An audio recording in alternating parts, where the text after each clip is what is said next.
ಯಾವುದೋ ವರ್ಕೌಟ್ ಮಾಡೋಕ್ಕಿಂತ ಮುಂಚೆ ಕಂಪಲ್ಸರಿ 5 to 10 ಮಿನಿಟ್ಸ್ ವಾರ್ಮಪ್ ಮಾಡಿ. ಪ್ರಾಪರಾಗಿ ವಾರ್ಮಪ್ ಮಾಡೋದ್ರಿಂದ ನೀವು ವರ್ಕೌಟ್ ಏನು ಮಾಡ್ತೀರೋ ಅದನ್ನು ಚೆನ್ನಾಗಿ ಪುಷ್ ಮಾಡ್ಬೋದು. ವಿತೌಟ್ ವಾರ್ಮಪ್ ನೀವು ಏನಾದರೂ ವರ್ಕೌಟ್ ಮಾಡ್ತಾ ಇದ್ದೀರಾ ಅಂದರೆ, ಹೆವಿ ಲಿಫ್ಟ್ ಮಾಡ್ತಾ ಇದ್ದೀರಾ ಅಂದರೆ ಇಂಜುರಿ ಆಗೋ ಚಾನ್ಸಸ್ ತುಂಬ ಇರುತ್ತೆ. ಸೊ ವಿತೌಟ್ ವಾರ್ಮಪ್ ಯಾವುದೇ ವರ್ಕೌಟ್ ಕೂಡ ಮಾಡೋಕ್ಕೆ ಹೋಗಬೇಡಿ.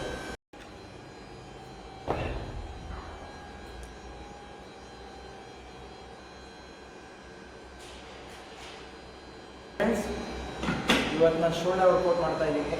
First exercise dumbbell over head press. 3 set choose ಮಾಡ್ತೀನಿ.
ಸೆಕೆಂಡ್ ಎಕ್ಸಸೈಸ್ ನಾನು ಚೂಸ್ ಮಾಡ್ತಾ ಇರೋದು ಲೀನಿಂಗ್ ಲ್ಯಾಟ್ರಲ್ ರೈಸು.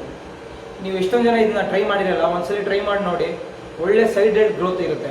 ಯಾರಿಗೆ ಸೈಡ್ ಡೆಲ್ಟ್ ಲ್ಯಾಕ್ ಆಗ್ತಾ ಇರುತ್ತೆ ಅಥವಾ ನಾರ್ಮಲ್ ಲ್ಯಾಟ್ರಲ್ ರೈಸಲ್ಲಿ ಯಾರಿಗೆ ಟ್ರ್ಯಾಪ್ಸ್ ಓವರ್ಟೇಕ್ ಮಾಡ್ತಾ ಇರುತ್ತೆ ಅವ್ರ ಮಸಲ್ ಶೂ ಟ್ರೈ ಮಾಡಿ ನೋಡಿ. ಇದನ್ನು ಒಳ್ಳೆ ಗ್ರೋತ್ ಇರುತ್ತೆ. ಓಕೆ, ಕಮಾನ್ ಸ್ಟಾರ್ಟ್ ಮಾಡೋದು ಬನ್ನಿ.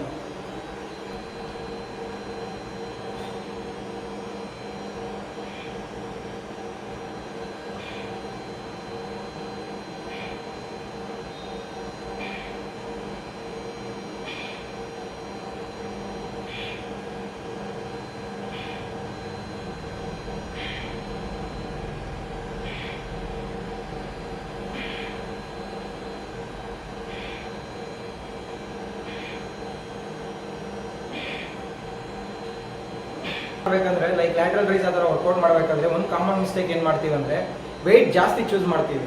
ವೆಯ್ಟ್ ಜಾಸ್ತಿ ಚೂಸ್ ಮಾಡಿ ಹಿಂಗೆ ಓವರ್ ಸ್ವಿಂಗ್ ಮಾಡೋದು.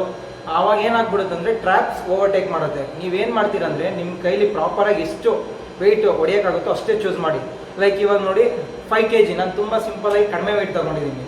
ಪ್ರಾಪರಾಗಿ ಒಂದು 12 to 15 ರೆಪ್ಸು ವಿತೌಟ್ ಸ್ವಿಂಗು ಬರಬೇಕು. ಆ ಥರ ವೆಯ್ಟ್ ಚೂಸ್ ಮಾಡಿ ಪರ್ಫಾರ್ಮ್ ಮಾಡಿ ಒಳ್ಳೆ ಸೈಡ್ ಡೆಲ್ಟ್ ಗ್ರೋತ್ ಆಗುತ್ತೆ. Okay,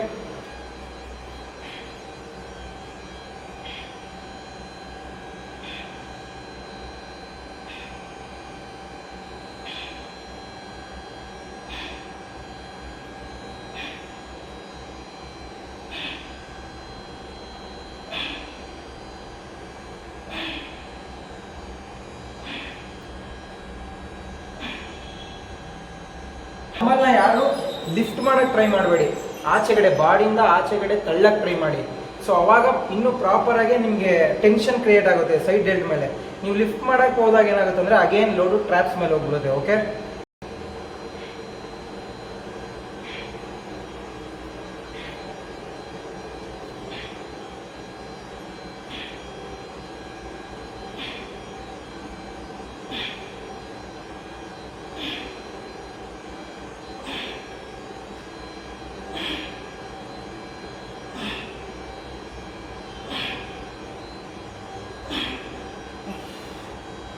friends,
third exercise reverse flies choose ಮಾಡಿದ್ದೀನಿ.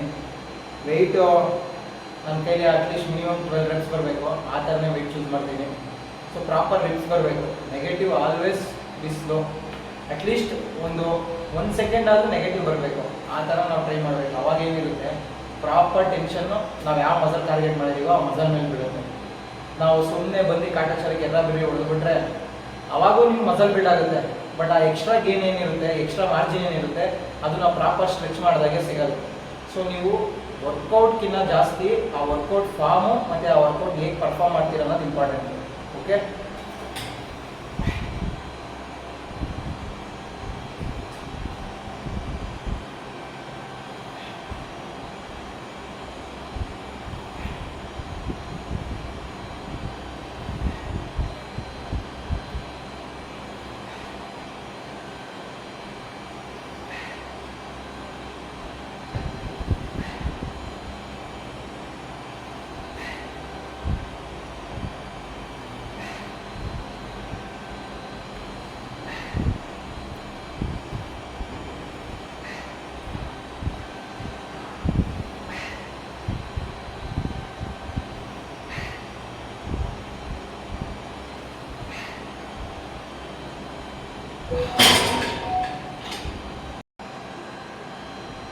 ಫ್ರೆಂಡ್ಸ್ ಇದನ್ನ just third exercise first set ನೋಡಿ. ಇವಾಗಲೇ ಫುಲ್ ಪಂಪ್ ಹೇಗೆ ಬಂದುಬಿಟ್ಟಿದೆ ಅಂತ. ಸೊ ಅದೇ ಹೇಳೋದು ಫ್ರೆಂಡ್ಸ್, ಎರಾಬಿರಿ ಒಂದು 10-12 ವರ್ಕೌಟ್ ಚೂಸ್ ಮಾಡೋದಕ್ಕಿಂತ ಯಾವುದಾದ್ರೂ 4 ಎಕ್ಸಸೈಸ್ ಚೂಸ್ ಮಾಡಿ, 4ರಿಂದ ಮ್ಯಾಕ್ಸಿಮಮ್ 5 ಚೂಸ್ ಮಾಡಿ ಪ್ರಾಪರಾಗಿ ನಾವು ಪರ್ಫಾರ್ಮ್ ಮಾಡಿದ್ರೆ ಒಳ್ಳೆ ಪಂಪ್ ಸಿಗುತ್ತೆ, ಜೊತೆಗೆ ನ್ಯೂಟ್ರಿಷನ್ ಮೇಂಟೈನ್ ಮಾಡೋದ್ರಿಂದ ಒಳ್ಳೆ ಗೇಮ್ ಸಿಗುತ್ತೆ. ಸೊ ಈ ವರ್ಕೌಟ್ ಮಾಡಬೇಕಾದ್ರೆ ತುಂಬ ಹೈಪರಾಗಿ 6 to 7 ಎಕ್ಸಸೈಸ್ ಎಲ್ಲ ಚೂಸ್ ಮಾಡೋಕ್ಕೆ ಹೋಗ್ಬೇಡ್ರಿ. Waste of time, waste of energy.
Friends, workout ಕೊನೆ ಪಾರ್ಟು, ಲಾಸ್ಟ್ ಎಕ್ಸಸೈಸು.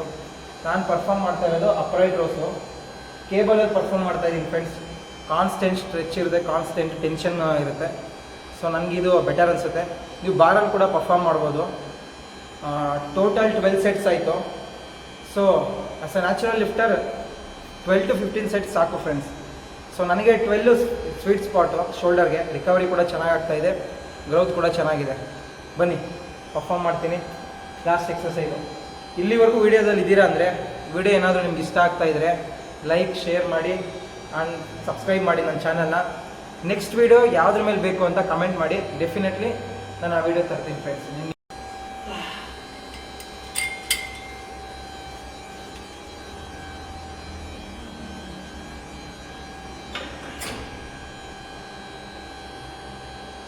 ನಾನು ಜಾಸ್ತಿ ಶೋಲ್ಡರ್ನ ರೋಲ್ ಮಾಡಲ್ಲ, ಸ್ವಲ್ಪ ಚೆಸ್ಟ್ ಅಪ್ ಮಾಡೇ ಮಾಡ್ತೀನಿ. ನನಗೇನಾದರೂ ಹಿಂಗೆ ರೋಲ್ ಮಾಡಿ ನಾನು ಏನಾದ್ರು ಅಪ್ರೈಟ್ ರೋಸ್ ಪರ್ಫಾರ್ಮ್ ಮಾಡಿದ್ರೆ ಸ್ವಲ್ಪ ನನಗೆ ಟ್ರ್ಯಾಪ್ಸ್ ಮೇಲೆ ಜಾಸ್ತಿ ಲೋಡ್ ಬಿದ್ದುಬಿಡುತ್ತೆ. ಸೊ ಆದಷ್ಟು ನಾನು ಟ್ರ್ಯಾಪ್ಸ್ ಮೇಲೆ ಅಪ್ರೈಟ್ ರೋಸ್ ಮಾಡಬೇಕಾದ್ರೆ ಟ್ರ್ಯಾಪ್ಸ್ ಮೇಲೆ ಡೆಫಿನೆಟ್ಲಿ ಲೋಡ್ ಬೀಳುತ್ತೆ. ಇದು ಎಕ್ಸಾಸ್ಟ್ ಆದಾಗ, ಸೈಡ್ ಡೆಲ್ಟ್ ಎಕ್ಸಾಸ್ಟ್ ಆದಾಗ. ಬಟ್ ಸ್ಟಾರ್ಟಿಂಗೇ ಟೇಕ್ ಓವರ್ ಮಾಡಿಬಿಡ್ಬಾರ್ದು ಟ್ರ್ಯಾಪ್ಸ್. ಸೊ ಅದನ್ನು ಕನ್ಸಿಡರ್ ಮಾಡಿ ನಾನು ಸ್ವಲ್ಪ ಚೆಸ್ಟ್ ಅಪ್ ಮಾಡಿ ಪರ್ಫಾರ್ಮ್ ಮಾಡ್ತೀನಿ. ನೀವು ನೋಡಿ ನಿಮಗೆ ಯಾವ ಥರ ಬೆಸ್ಟ್ ಅನಿಸುತ್ತೋ ಆ ಥರ ಪರ್ಫಾರ್ಮ್ ಮಾಡಿ. ಓಕೆ.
ಫ್ರೆಂಡ್ಸ್ ಒಳ್ಳೆ ಪಂಪ್ ಬಂದಿದೆ.